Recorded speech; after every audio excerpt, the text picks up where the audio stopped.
we can look at our life and see what are we creating.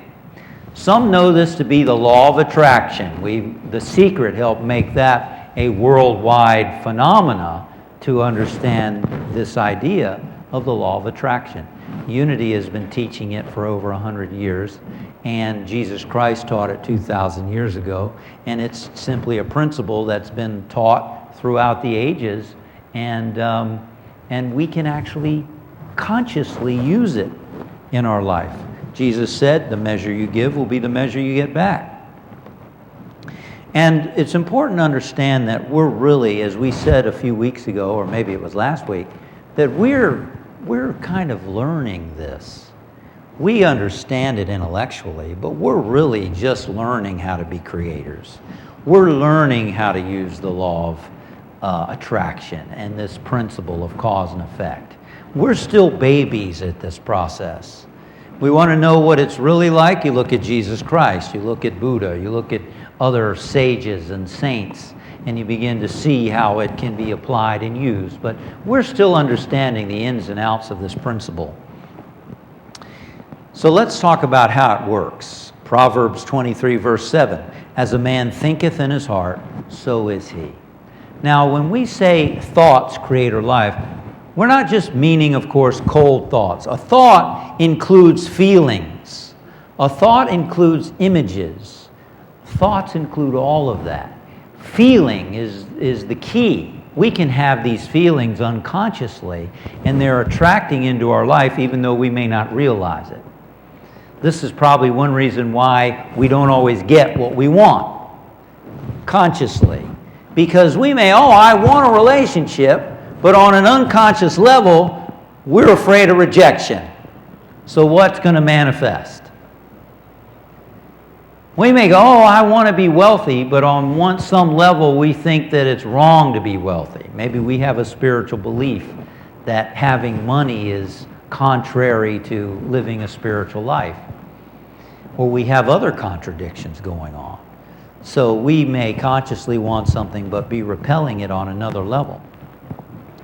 And the question of selfishness sometimes comes up, that it seems selfish that I'm going to create what I want in life, and that was a big criticism of the Secret and the law of attraction. In fact, I agreed with the criticism.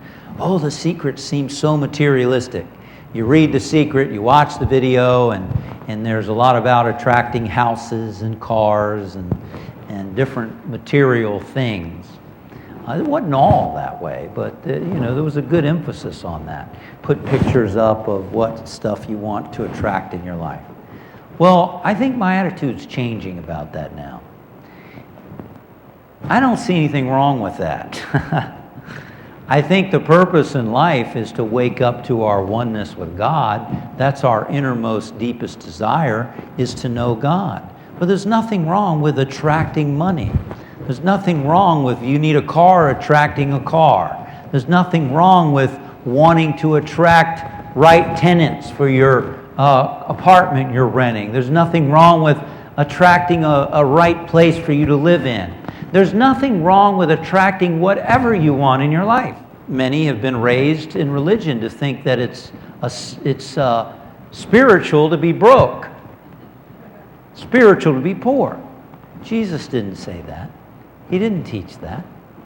It's often quoted, the love of money is the root of all evil. Well, that's not what it says. It says the love of money is the root of all evil, which ultimately means not making God your source. If we make money a god, or we make anything a god, then we're going to get into trouble. We're not saying make stuff a god. We're saying God is my source, and with the power of God, I can attract into my life. I can create and am creating my life. And so we do it from inner guidance, from being centered in God. I mean, quite frankly, personally, I don't focus much on stuff that I want to attract. It seems to just show up without me focusing on it. And I think that's what happens when you live in a positive attitude and you live in the divine flow. things will show up without them be the focus of your attention. And that's also the law of attraction working. But it can work either way. I don't think that there's anything wrong with focusing and attracting something. Of course, if you're real attached to it, then you're going to learn from pain and attachment that ultimately the thing will not make you happy. And that's the key. Nothing in the outer world is going to ultimately make us happy.